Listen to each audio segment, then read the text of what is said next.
Hi everyone, and welcome to this presentation on using hybrid flexible design.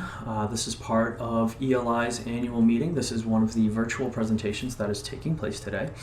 And I'm presenting Slice It Any Way You Want It using hybrid flexible design. I'm Lance Eaton. It's nice to meet you.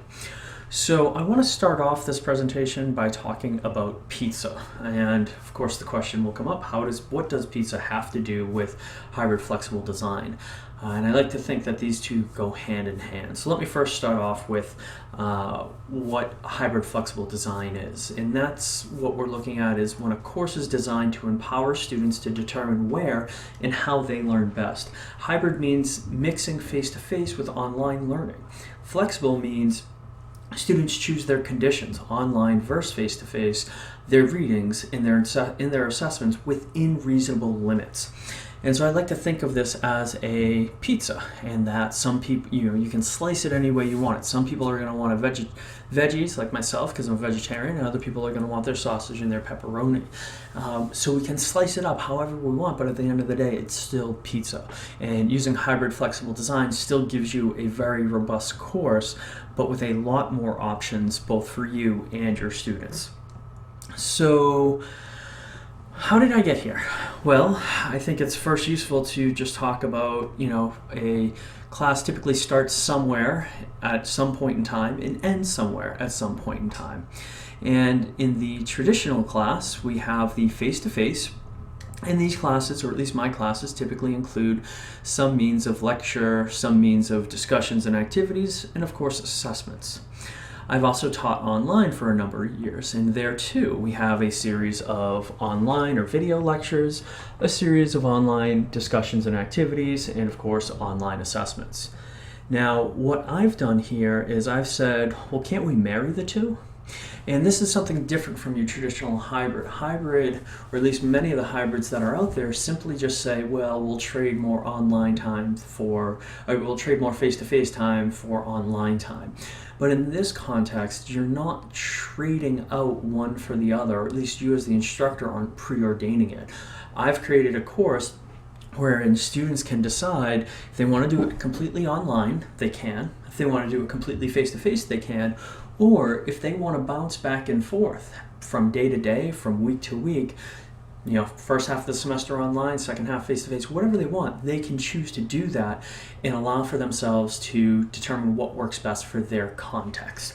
And so as I started to design this is of course, where I came up with the idea that this kind of looks like a pizza. And that gave me the whole idea of, well, hey, this is about kind of choosing and getting the type of slice of learning that you want. But the course design and process was not without its initial challenges. The first is, of course, organizational, especially if you haven't taught an online course before.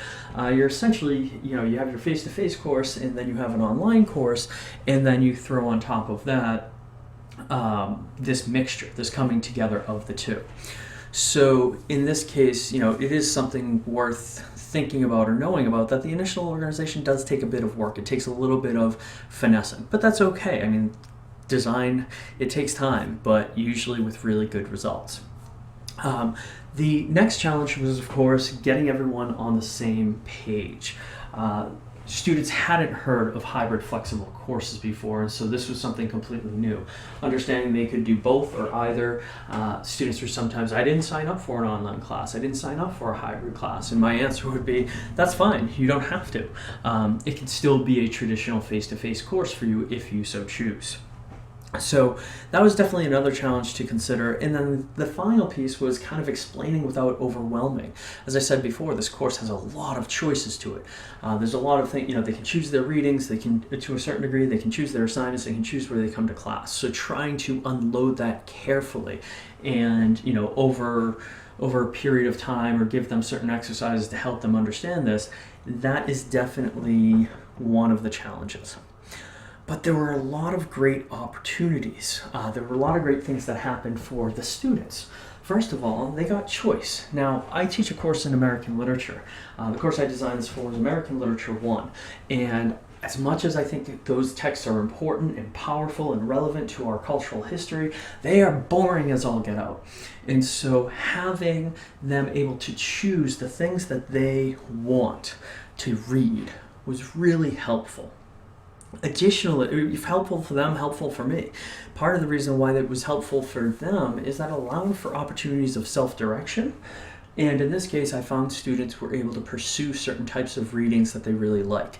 I had this one student, he's worked on boats for years, and so every time there was a story or writing or poem about maritime culture, he was all over it. And he brought that enthusiasm into the class, being able to kind of talk about what was accurate, what was inaccurate, things like that. This setup also allowed for students to get their feet wet with online learning. Right now, the model for online learning is I have a lot of problems with it. I think most schools, they say, okay, you can either take an online class or you can take a face-to-face course.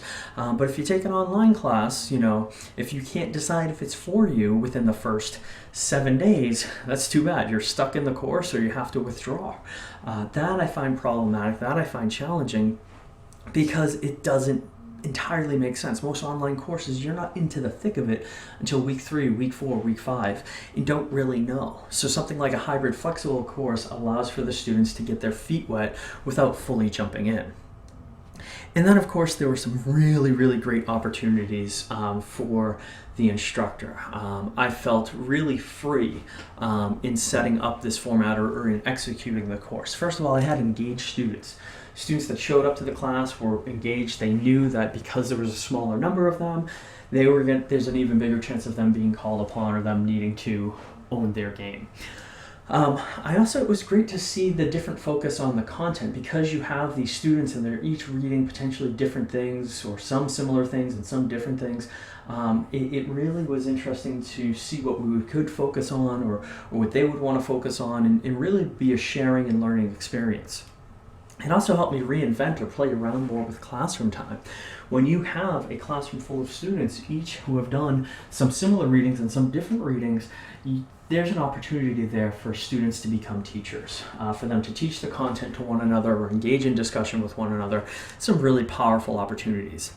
And then finally, it's great that I'm actually presenting this or talking about this today, because I'm standing in my home doing this when I was supposed to be at school today. But classes have been canceled because we have yet another snowstorm. I'm from New England, and we have been belted with snow the last 4 weeks, to the point in which our Monday classes have not yet met this semester and will not meet until the end of February. My class, which meets on Mondays and Wednesdays, hasn't missed a beat. We just keep going because, when there's no when we can't have face-to-face class, we take it online. And so we're able to continue to move forward without getting caught up or being challenged by the snow. And that, to me, this semester has proved absolutely beneficial and perfect as one of the major reasons why this is really useful. It allows for learning to keep happening and not to be impeded. It really does unleash us. So that's my presentation. Those are my ideas. I hope you found this interesting and relevant. By all means, please send me an email if you'd like to take some further discussion of this, or if you want to take a look at the materials, they're right up there. All right, thank you very much, and I hope you enjoyed.